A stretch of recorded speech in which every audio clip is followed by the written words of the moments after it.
Welcome. So, as you can see, my name is Albert. I'm a faculty member here at INSEAD in Fontainebleau. And what I would like to share with you briefly are some of our insights with serious games or games in general when deployed in hybrid events. So it will be short, but hopefully it will succeed in sharing with you the experiences we have had on these subjects. So I would like to proceed by giving you an example also of what we have been able to do over the last years with the top management of a Danish company called Vestas, and also mention quickly two key trends. One, where we start using games which are more and more complex, and the second one where we are moving from games which can be used in small teams to games which can be then used throughout the organization. That means with several thousand people, ideally. Now, when it comes to games, in general, here at INSEAD we have a very long history. It started many, many years ago with games about marketing, strategy, finance. Then more recently we have started also developing a lot of games related to organizational dynamics.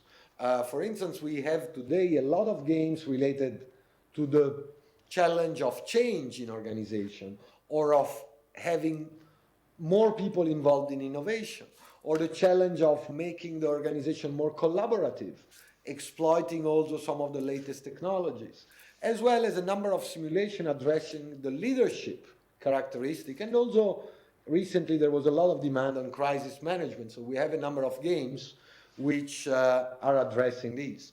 For instance, in the domain of change, the simulations we have developed here at INSEAD have quickly kind of started being used in many other schools and organizations a little bit all over the world.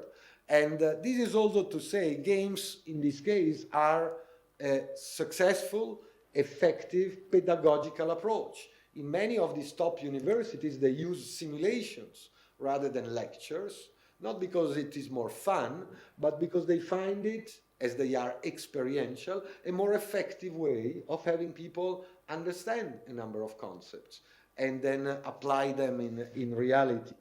Now, in the case we want to discuss, we want to talk about games deployed not in a business school context or in a training context, but rather in events. And there, let me talk to you briefly about an example we have working with Vestas. Vestas, you might have heard, is a Danish company in the wind sector. They call themselves #1 in modern energy, a fast-growing company like in the wind sector. And by the way, their CEO is one of our alumni. And since years, every year, Ditlev, the CEO, brings together the top guys of the top 300-400 guys of Vestas to discuss leadership behaviors. That's an important issue which we have helped them breaking down in many different dimensions, from decision-making to innovation to customer-centric. Now, again, this is a subject you could address dryly through a presentation or so. What we have been able to do over the last years was to kind of have the top managers discuss about these issues in a very pragmatic way. We would create for each one of these dimensions something like an everyday dilemma, a concrete situation. For instance, if we talk about client centricity, the subject is a little bit vague until we put people in front of a situation where, for instance, there is a team from Vestas with different people and a team from the customer.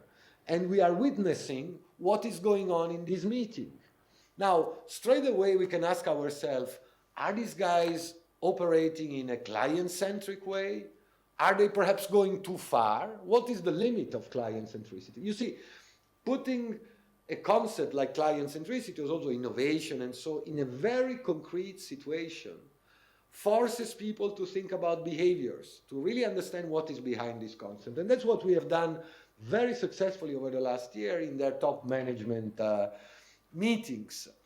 Now, more recently, we have moved also from what I call simple games, because again, modeling a situation and making people reflect and make decisions is still relatively simple by design.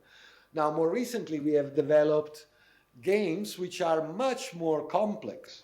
For instance, in one of those we used recently called What a Day, the participants are involved into a very stressful situation where they have to allocate their attention to many different kind of stimuli which come in. Basically, the scenario is so that you come back from vacation and a number of problems come on you. One of your most important projects is getting in crisis.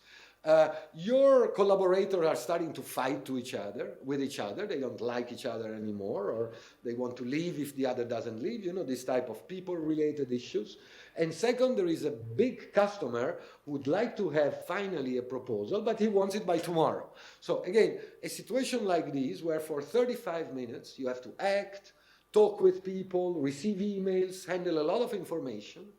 And what this game does is also to record all what you are doing, so that at the end the game provides you a feedback about how are you allocating your time, how are you setting priorities.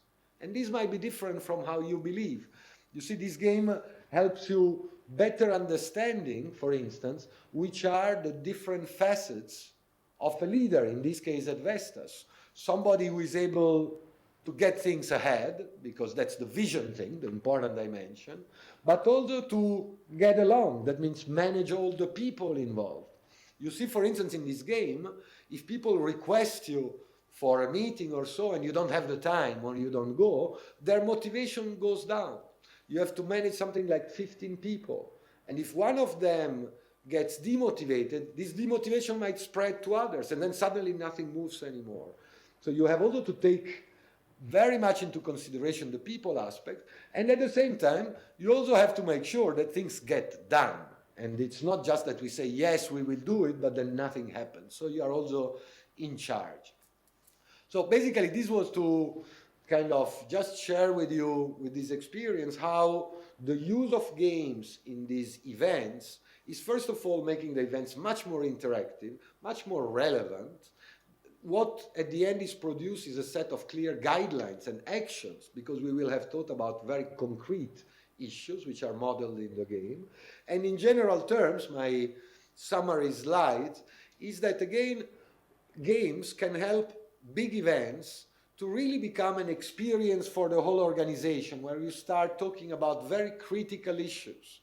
And games can be very good to playfully get people involved, for instance, in strategy building or so, to raise their awareness about a number of issues which become relevant for the company, to send key messages where you want clarity about certain issues throughout the organization. Games can be also be very interesting to gather information. You know, today to gather information in companies, we use surveys, questionnaires, and this stuff can be effective, but it's not always very pleasant, and people don't always respond in the right way. A game can be a way of putting somebody in a situation and getting the same information, but first of all, in a more realistic way, and second, in a way which is considered as pleasant, playful by the employees. Very important, a game can be introduced also to create a common language. Okay, we have seen this in a lot of large examples. Also very important, getting people connected. People throughout the organization who don't have a lot of opportunities to work together, and perhaps should, a game can be a good way of making them reconnect, recognize each other's value, build trust even. Or, as we have used it always classically, a game can be very effective in building key competences like leadership competences. So, and all these, adopting an approach which is collaborative, interactive, playful, even if you address very critical issues, and as I was mentioning before, an approach which can be extended now more and more from small groups to larger co-located group, to a very large number of people who might not even be at the same time in the same place, but might go through the game in different phases. So we start seeing games which involve basically thousands of people throughout an organization. So this was basically what I wanted to share with you in terms of insights about how games are actually changing and providing innovation opportunities, not only for management education, but also for large events and hybrid events. Thank you very much for your attention.